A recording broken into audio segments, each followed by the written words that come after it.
Hello everyone, welcome back to the channel. आज का जो मैं टॉपिक टच करने वाला हूँ वो है यार belief system and fair mechanism. कोशिश करूँगा इस टॉपिक को मैं कंसाइज कर पाऊँ एक छोटे से टाइम फ्रेम में, तो बड़े ध्यान से सुनिएगा प्लीज़। सबसे पहले तो बात आती है व्हाट इज़ अ बिलीफ। मैं इसको एक डेफिनेशन में रखता हूँ कि it is a thought which is based on no reality but involves hell amount of blind faith. अब देखना, मैंने इसके अंदर तीन चीज़ें टच करी। एक कि वो नो रियलिटी पे बेस्ड है। वो इसलिए बोल रहा हूँ क्योंकि आपको बात माननी पड़ी है। देखो, मानता इंसान किसको है? जो एक्सपीरियंस पे बेस नहीं है। तो अगर वो एक्सपीरियंस पे बेस नहीं है, इसका मतलब उसमें कोई सच्चाई इन्वॉल्व नहीं है। So it is based on no reality. दूसरी चीज़, it involves hell amount of blind faith. अब मैंने ब्लाइंड फेथ इसलिए बोला कि जिस भी ऑर्गेनाइजेशन के थ्रू या न्यूज़ मीडिया के थ्रू या इंसान के थ्रू वो होती हुई आ रही होती है ना, उस पर आप अंधविश्वास करते हो, इसलिए तो आपने उसकी बात मानी है। और तीसरी चीज़ जो मैंने इसके अंदर रखी कि यार आने वाले टाइम में है तो वो एक थॉट ही ना, मतलब आज उस इंसान ने आपको कोई बात बोली, आने वाले टाइम में वो आपके दिमाग में एक थॉट बन की तो रह गई है, बट उस थॉट की स्टेबिलिटी इतनी तगड़ी है क्योंकि वो ब्लाइंड फेथ के थ्रू और नो रियलिटी पे बेस्ड है, वो इतनी तगड़ी हो जाती है आने वाले टाइम में आपकी रियलिटी इस पूरे बिलीफ पे बेस होने वाली है।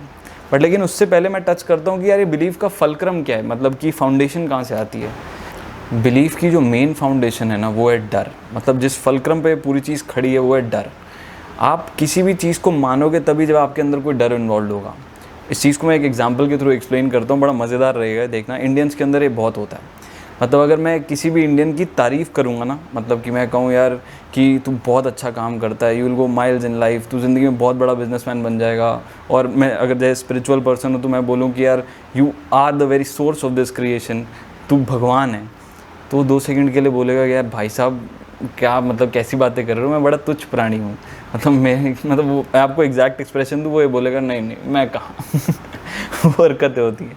बट लेकिन दूसरी तरफ से अगर मैं उसकी बुराई करूँ, मैं बोलूँ कि यार तू बिल्कुल ही गया गुजरा है, तेरे से कोई काम नहीं होता है, मतलब तू इतना मूर्ख है, तू ज़िंदगी में कुछ नहीं कर पाएगा, तेरे को तो नरक का वास होगा, अगले जन्म में तेरे को कुत्ते वाली ज़िंदगी मिलेगी, so on and so fourth. तो होगा क्या, ये फट से मान लेगा। ऐसी चीज़ें लोग फट से मान लेते हैं कि नहीं भाई साहब बताओ मुझे क्या करना होगा इन सबको ठीक करने के लिए। आपने देखे होंगे ऐसे लोग आसपास कि जो अच्छाई को इतनी जल्दी नहीं अपनाते, बट लेकिन अगर कोई उनके ऊपर मतलब धावा बोल रहा है कि यार तू कितना बुरा है, तो 2 सेकंड में अपना लेंगे। अब प्रॉब्लम पता है कहाँ आती है? जब इस डर को समझने वाले दूसरी तरफ से पैदा हो जाते हैं, मतलब वो लोग जो डर का धंधा करते हैं। और ऐसे लोग सैकड़ों हैं इस दुनिया में, कम नहीं है, बहुत सारे हैं जो आपके डर को समझेंगे, उसके खिलाफ एक बिलीफ प्लांट करेंगे आपके अंदर और उसी के दम पे नोट कमा लेंगे।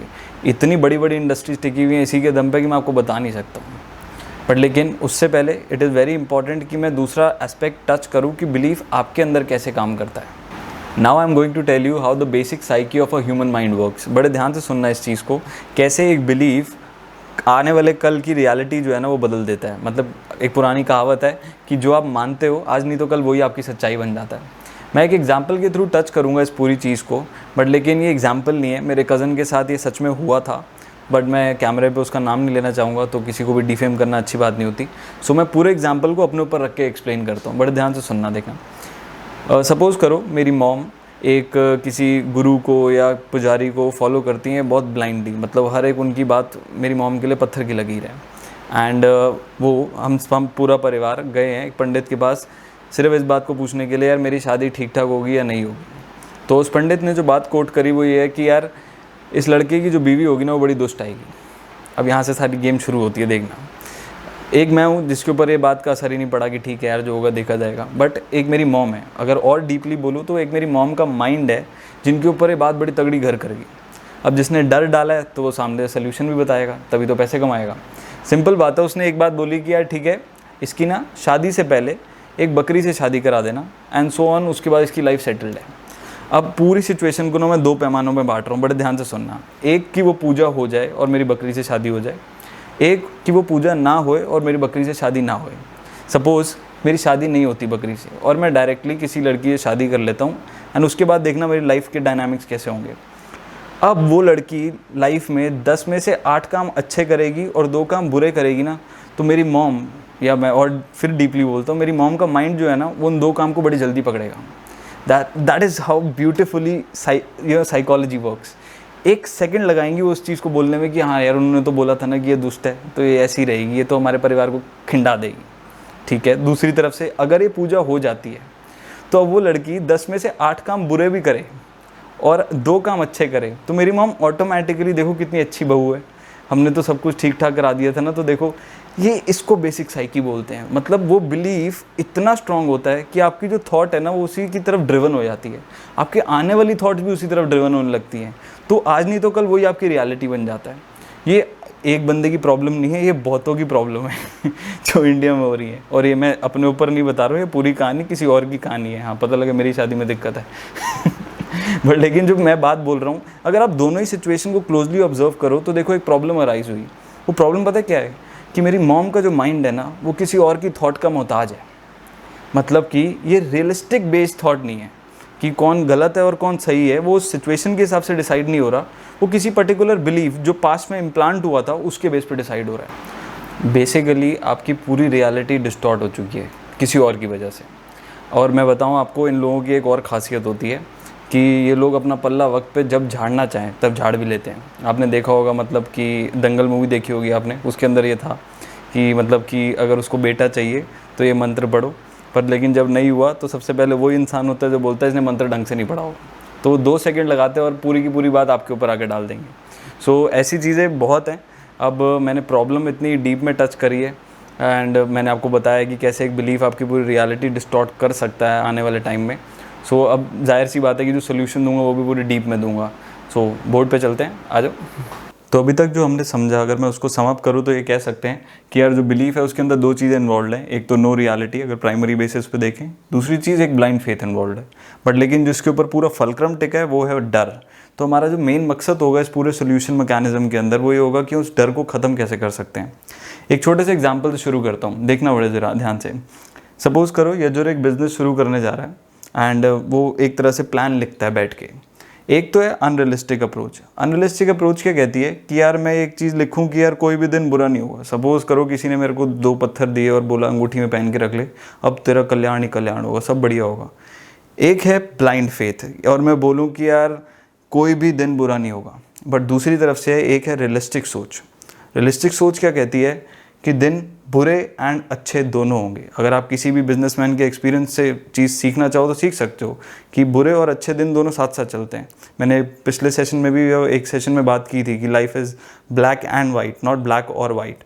तो इस चीज़ को अगर मैं रियलिस्टिक सिनेरियो में उतारना चाहूँ तो ये बात सिंपल है कि दिन अच्छे और बुरे होंगे ही होंगे। लोग कहेंगे यार क्यों, हो सकता है दिन बिल्कुल ही अच्छे हों। मैं एक छोटा सा क्वेश्चन रखता हूँ लोगों के सामने, ये बड़ा रियलिस्टिक नोट है, बड़े ध्यान से सुनना। आपका सक्सेसफुल होना क्या सिर्फ आपकी मेहनत पर डिपेंड करता है? नहीं, ऐसा सच में नहीं होता। अगर आप दुनिया को देखोगे, there are thousands of factors जो उस समय इन्वॉल्व होते हैं, जो आपको सक्सेसफुल बनाने में मदद करते हैं। वो सारे फैक्टर्स आपके हित में होने चाहिए, तभी आप अच्छा काम कर पाओगे। फॉर एग्जांपल, अगर एक प्रोडक्ट बनाना हो और उसमें 100 प्रोसेसेस इन्वॉल्व हैं, तो वो 100 की 100 प्रोसेसेस सही जाएंगे तो फाइनल प्रोडक्ट निकलेगा। आप ये नहीं कह सकते उसमें से एक भी चीज़ नहीं हुई फिर भी प्रोडक्ट बन गया, नहीं, not possible. Same goes with life. वो 1000 और 2000 जितने भी फैक्टर्स इन्वॉल्व हैं आपकी लाइफ के अंदर, वो सब सही होंगे तो आप उस दिन को सक्सेसफुल बोल पाओगे, नहीं तो चीज़ें बिगड़ती हैं। अब इसको कहते हैं थोड़ा रियलिटी के साथ साथ चलना। अब इस पूरी चीज़ के बेस पे मैंने एक छोटा सा चार्ट बनाया तो बड़ी जल्दी समझ आएगी आपको ये बात। सपोज़ करो कि यार मैंने टाइम फ्रेम्स बांटे हैं, मतलब T1, T2, T3 are like time frames. अब वो टाइम फ्रेम कुछ भी हो सकते हैं, 1 दिन, 2 दिन, 3 दिन, 1 साल, 2 साल, 10 साल, दैट डिपेंड्स आप अपनी लाइफ को कैसे प्लान करते हो। तो T1 फॉर एग्जाम्पल अगर मेरी लाइफ की बात करूँ तो मैं पर डे के हिसाब से चल रहा हूँ। ये पहला दिन, ये दूसरा दिन, ये तीसरा दिन। अगर कोई बिजनेसमैन का बेटा है तो ये बात बड़ी जल्दी समझ पाएगा कि हर दिन उतार चढ़ाव मतलब होते ही होते हैं। This is a part of life. तो मतलब कोई दिन ऐसा होगा जब आप सक्सेसफुल होगे, मतलब आपका दिन वो प्रॉफिटेबल होगा। कोई ऐसा दिन होगा जिस दिन आपको लॉस हुआ होगा, मतलब वो दिन अच्छा नहीं गया होगा। ऐसे ही जब मैं पूरे 12 दिन को कंबाइन करता हूँ, अब आप चाहो तो पूरे 10 साल की लाइफ को कंबाइन कर सकते हो, तो आपको कुछ ऐसे दिन दिखेंगे जहाँ पे क्या सक्सेस लगातार थे, लॉस लगातार थे, या सक्सेस लॉस एक साथ चल रहे थे। सब कुछ होता हुआ जब आप कंबाइन करोगे तो आपको ये चीज़ दिखेगी, यार अगर मैं पूरी लाइफ के अंदर देखूँ तो सक्सेसफुल ज़्यादा थे या लॉस ज़्यादा थे। अगर लॉस ज़्यादा थे तो इसका मतलब बैड डिसीजन ज़्यादा इन्वॉल्व थे। सक्सेसफुल आप ज़्यादा थे तो इसका मतलब गुड डिसीजन इन्वॉल्व थे। तो सारी गेम आके टिकती है अनस्टेबिलिटी पे। अब जो मैं बात बोलने जा रहा हूँ उसको बड़े ध्यान से सुनना। मटेरियलिस्टिक वर्ल्ड के लिए ये one of the most biggest learning है। Unstability is in itself the biggest stability. मतलब जो अनस्टेबिलिटी को समझ जाता है पूरी बारीकी के साथ, वही एक्चुअल में स्टेबल है। आप ये नहीं कह सकते कि लगातार सक्सेस चल ही रहा था या लॉस चल ही रहा था, नॉट पॉसिबल। आपको क्या समझना है कि अनस्टेबिलिटी एक्चुअल में रियलिटी है, और जो उसको समझ जाता है वही स्टेबल है। फिर वो किसी भी एनवायरनमेंट में, चाहे वो कितनी भी उथल पुथल हो रही हो, वो वहाँ पे स्टेबल रह के सोच सकता है। ये पूरी गेम जिसको समझ आ जाती है ना, उसके लिए बड़ा, मतलब सच बताऊँ, उसके लिए ये खेलना पूरे गेम को, वो भी बहुत आसान हो जाता है। Now let's talk about the absolute solution, मतलब फाइनल वर्डिक्ट पे आ जाते हैं वीडियो के। बड़े ध्यान से सुनना। डिसीजन मेकिंग जो है ना, वो सारी गेम संभालती है। अब आपकी डिसीजन मेकिंग पावर जो है ना, वो दो चीज़ों पे बेस्ड होनी चाहिए। एक रियलिटी, और वो रियलिटी जो है वो एक्सपीरियंस पे बेस्ड होनी चाहिए। वो आपका हो या किसी और का हो, समझ आती है, बट लेकिन ये नहीं कि किसी मतलब सुनी सुनाई बात पे आपने सिर्फ विश्वास कर लिया। नहीं, एक्सपीरियंस पे जो भी बात आई है वो लर्निंग के तौर पे आपके बड़े काम आएगी। तो आपकी डिसीजन मेकिंग एक तो रियलिटी पे बेस्ड होनी चाहिए, दूसरी चीज़ फेथ पे बेस्ड होनी चाहिए। अब ये जो फेथ है ना, ये रियलिटी पे बेस्ड होना चाहिए। मैं ब्लाइंड फेथ की बात नहीं कर रहा हूँ। ब्लाइंड फेथ को तो आप ड्रॉबैक देख ही चुके हो कितने थे अभी जब हम बात कर रहे थे सारी। मैं बात कर रहा हूँ एक्चुअल फेथ की। अब इस फेथ को मैं डिस्क्राइब करता हूँ, देखना ये नोट पढ़ना प्लीज़ ध्यान से। जब भी दिन बुरे से बुरे होंगे तब मैं हाईली एक्टिव रहूँगा, एंड उस समय के हिसाब से मैं बेस्ट सोल्यूशन ज़रूर निकालूंगा। देखो इस चीज़ में कितनी पावर है। अगर वो इंसान अपने अंदर ये बात रख ले लाइफ भर के लिए कि यार अगर मेरे साथ दिन बुरे से बुरे होंगे, जो कि मैंने अभी आपको बताया रियलिटी है, होंगे ही होंगे, अगर होंगे तो मैं ज़रूर उस समय हाइपर एक्टिव मोड में आ जाऊँगा। दूसरी बात, मैं उस समय के हिसाब से हमेशा बेस्ट सोल्यूशन निकालूंगा। अब मैं बेस्ट सोल्यूशन पे आ रहा हूँ, कैसे निकालते हैं। बट ये पूरा काम करने के लिए ना आपको दो चीज़ों की रिक्वायरमेंट होगी, एक बॉडी पावर और एक माइंड पावर। आपका जो फेथ है ना, वो तो आपने बिठा लिया अपने ऊपर, बट लेकिन इसके लिए दो चीज़ों की रिक्वायरमेंट है, body power and mind power. मतलब तभी आपने देखा होगा जो लोग थोड़ा हाई स्टेटस पे जॉब करते हैं या अच्छे लेवल पे एंटरप्रेन्योर होते हैं, वो अपनी बॉडी का ख्याल ज़रूर रखते हैं और अपने माइंड का भी ख्याल रखते हैं through good information and all. अब बात आती है कि यार आप बेस्ट डिसीजन लोगे कैसे उस समय के हिसाब से, क्योंकि डिसीजन तो बहुत सारे होंगे जो आपको लग रहा होगा कि यही बेस्ट है। How will you take the best decision जो उस समय के हिसाब से है। ध्यान से सुनना, दो चीज़ें होंगी जो आपकी डिसीजन मेकिंग कैपेबिलिटी को, मतलब जैसे कहते हैं ना, पूरी फ्रेम करेंगी। एक टैलेंट, आप कितने बड़े प्रैक्टिशनर हो अपनी जॉब के। मैं टैलेंट का मतलब ये नहीं निकालता हूँ कि आपको कोई भगवान ने दिया होगा और उसके हिसाब से आप काम कर रहे हो, नहीं। मेरे लिए टैलेंट का सिर्फ एक मतलब है, कितने बड़े आप प्रैक्टिशनर हो अपनी जॉब के। मतलब आपने कितनी बार अपनी जॉब को इस ढंग से किया हुआ है कि यार आंख बंद भी करके करनी हो ना तो भी आप कर जाओगे। आप अगर टैलेंटेड हो उस जॉब में तो हमेशा, अगर आपको किसी दिन 18 घंटे बैठना पड़ा तो आप बेस्ट प्रोडक्टिविटी निकालोगे उस दिन। बुरे दिनों में निकालनी पड़ती है, एंड इट इज़, मतलब ये वाइटल फैक्ट है, इसको बदल नहीं सकते। दूसरी चीज़ अवेयरनेस, आपकी अवेयरनेस, मतलब आपकी नॉलेज मार्केट को लेकर, कंपेटिटर्स को लेकर, अगर आप जॉब में हो तो पूरे डिपार्टमेंट को लेकर आपकी अवेयरनेस कितनी स्ट्रांग है, वो उसी के ऊपर डिपेंड करेगा कि आप कितना बढ़िया डिसीजन ले रहे हो उस समय। अगर ये दो चीज़ों के ऊपर आप काम करते गए, अगर आप ध्यान से देखोगे तो बॉडी पावर, माइंड पावर और ये टैलेंट और अवेयरनेस एक जैसी बात है, कुछ अलग नहीं है। अगर आप इनके ऊपर काम करते गए तो वक्त के साथ साथ ना, मैं सच बताऊं, ये जो दिन आप देख रहे हो ना, इसमें सक्सेस वाली जो रेशियो है ना, वो बढ़ती चली जाएगी। अगर आप क्रिकेटर्स को ऑब्जर्व करोगे ना, जैसे अगर मैं धोनी को ऑब्जर्व करूं तो उसकी लाइफ को अगर आप ऑब्जर्व करो तो पूरी तरह आप यही देखोगे, हाँ दिन बुरे भी थे, उसने मैचेस हारे, बट अगर आप पूरी जर्नी देखो तो सक्सेसफुल वाले दिन जो थे वो ज़्यादा थे। और उसमें कुछ ऐसे बड़े बड़े दिन भी थे जैसे वर्ल्ड कप, ICC ट्रॉफीज, वो ऑटोमेटिकली इन्वॉल्व थी क्योंकि उस इंसान का सारा ध्यान उस पर्टिकुलर मैच पे था। टैलेंट भी इन्वॉल्व था, अवेयरनेस भी इन्वॉल्व थी, and he could take the best decision at that point of time. अब देखो, सोचो, अगर आपके अंदर ये पावर आ जाए तो क्या आप कभी भी किसी भी परिस्थिति से डरोगे? एक तो आपने ये चीज़ अडेप्ट कर ली कि भाई एनवायरनमेंट चेंज होता है, अनस्टेबिलिटी होती है। अब आपने दूसरी तरफ से ये भी अडेप्ट कर लिया कि मैं अपने टैलेंट और अवेयरनेस के हिसाब से उस चेंज को अपनाऊंगा और उस समय के हिसाब से बेस्ट डिसीजन लूँगा। अब आपको क्या किसी भी बिलीफ की ज़रूरत है? 2 सेकंड के लिए आराम से सोचना ज़रूर। Do you even need a belief, या किसी ऐसे इंसान के ऊपर ब्लाइंड फेथ रखना कि हाँ भाई इस चीज़ से मेरे को मुनाफा होगा, ये सब ज़रूरत ही नहीं पड़ेगी। आप अपने ऊपर पूरा फेथ भी रखोगे और रियलिटी को साथ लेते चलोगे। This is the most important. Fear ख़त्म, बिलीफ ख़त्म। That is what my job is to tell you. So please इसको ज़रूर सोचना, एंड टाइम मिले तो इसको प्रैक्टिस ज़रूर करना, ठीक है? Thank you, bye bye.